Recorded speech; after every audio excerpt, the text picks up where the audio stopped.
Assalamualaikum warahmatullahi wabarakatuh. Halo sahabat, selamat datang kembali di channel Berkahpedia. Pada kesempatan kali ini, kami akan membagikan video tentang langkah mudah budidaya ikan koi bagi pemula versi Berkahpedia. Tapi sebelum lanjut, jangan lupa untuk dukung terus channel ini dengan cara klik like, subscribe, dan tekan notifikasinya supaya kalian tidak ketinggalan dengan info-info yang lain. Ikan koi merupakan jenis ikan mas atau karper dengan nama ilmiah Cyprinus carpio yang dihasilkan dari perkawinan silang berbagai macam ikan mas. Sahabat Berkahpedia, ikan koi mulai dipopulerkan oleh bangsa Jepang yang senang memelihara ikan koi dan memasarkannya ke berbagai negara. Bagi masyarakat Jepang, ikan koi tidak hanya sebagai simbol persahabatan dan cinta. Mereka juga percaya bahwa ikan ini mendatangkan keberuntungan. Tak bisa dipungkiri bahwa budidaya ternak ikan koi yang terus berkembang secara signifikan dari tahun ke tahun. Oleh karena itu, bisnis budidaya ternak ikan koi dapat dijadikan sebagai peluang yang cukup menjanjikan. Kehadiran ikan koi impor yang datang menjadikan budidaya ternak ikan koi lokal semakin bersaing dalam segi harga. Tidak hanya peluang yang baik, bisnis budidaya ternak ikan koi juga sangat mudah dilakukan, terutama untuk para pemula. Kalau Anda ingin memulai bisnis budidaya ikan koi, tidak perlu bingung bagaimana cara memulainya. Ini dia langkah mudah yang dapat diikuti untuk budidaya ikan koi bagi pemula.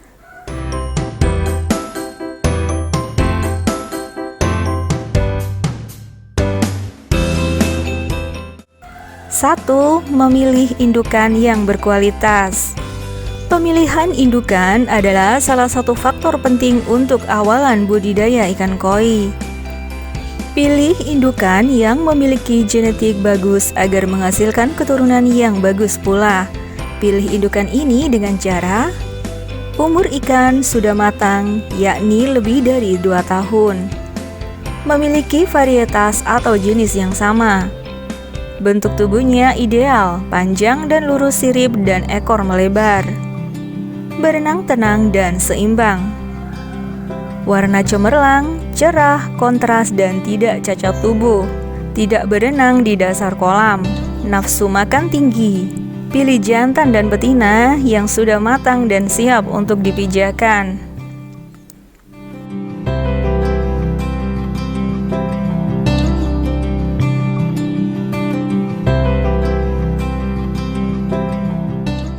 2. Pembuatan kolam. Sahabat Berkahpedia, ada beberapa jenis kolam ikan yang dapat digunakan seperti kolam tanah, kolam terpal, kolam beton, dan masih banyak lagi. Namun dikarenakan budidaya ikan koi termasuk mudah, dapat juga dibudidayakan di akuarium. Namun, agar hasilnya lebih maksimal, sebaiknya menggunakan kolam plesteran dengan sinar matahari yang cukup, serta memiliki saluran air yang terjaga. Pasang juga saringan halus agar anakan ikan koi tidak ikut hanyut bersamaan dengan air keluar. Idealnya, kolam air setidaknya memiliki ukuran 3-6 meter, dengan kedalaman 60 cm dan ketinggian air 40 cm. Sahabat Berkahpedia, sebaiknya kolam dibiarkan benar-benar kering terlebih dahulu selama beberapa hari sebelum diisi air agar kolam terhindar dari bahan-bahan kimia yang ada di dalam semen. Endapkan air kurang lebih selama 24 jam sebelum memulai memasukkan indukan koi. Jangan lupa sediakan kakaban yang dapat dijadikan wadah untuk meletakkan telur-telur koi.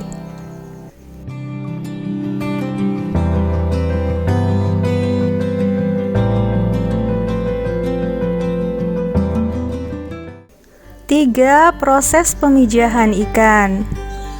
Dalam proses pemijahan, pastikan kolam telah siap untuk dimasukkan indukan. Masukkan indukan betina terlebih dahulu, kemudian diikuti indukan jantan. Tanda pemijahan diawali dengan indukan betina berenang mengelilingi kolam, diikuti oleh jantan dan berusaha menempelkan tubuhnya pada betina.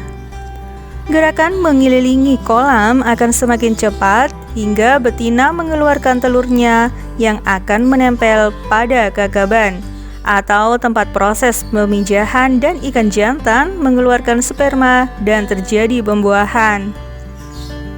Dikarenakan proses pemijahan terjadi pada malam sampai pagi hari, maka sebaiknya indukan dimasukkan pada sore hari agar secepatnya terjadi pemijahan.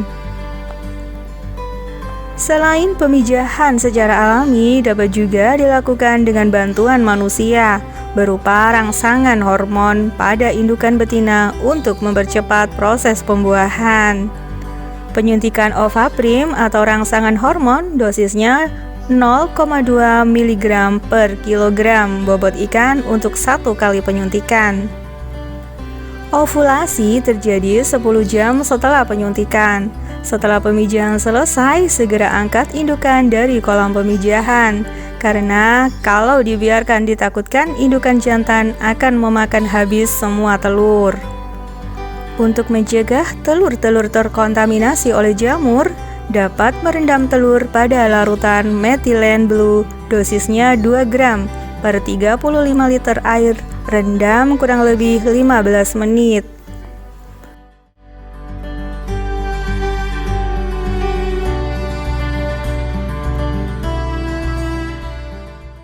4. Jaga kualitas air. Sahabat Berkahpedia, kualitas air kolam ikan koi dipengaruhi oleh sumber air dan sistem filtrasi yang digunakan. Sumber air bisa dari tanah dan PDAM.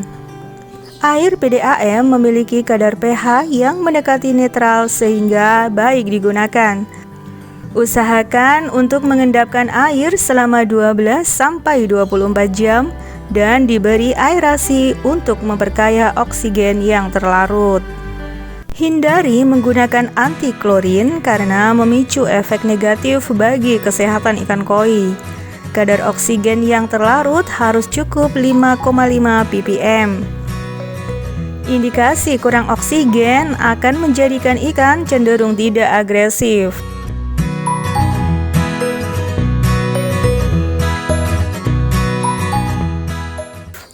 5. Batasi jumlah ikan di kolam. Pembatasan jumlah ikan bertujuan untuk memperluas ruang gerak pada ikan, sehingga pertumbuhan ikan koi menjadi lebih maksimal. Jika dalam satu kolam memiliki kapasitas yang tidak sesuai atau terlalu padat, dapat menyebabkan pertumbuhan ikan terhambat.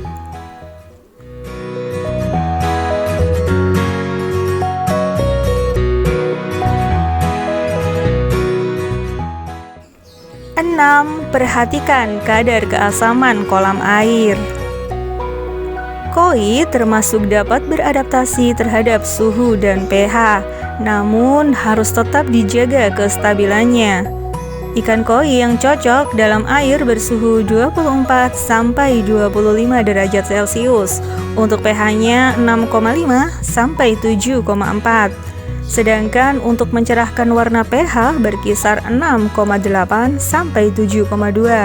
Sementara kesadahan 2-20 derajat HD, nitrit kurang dari 0,1 ppm.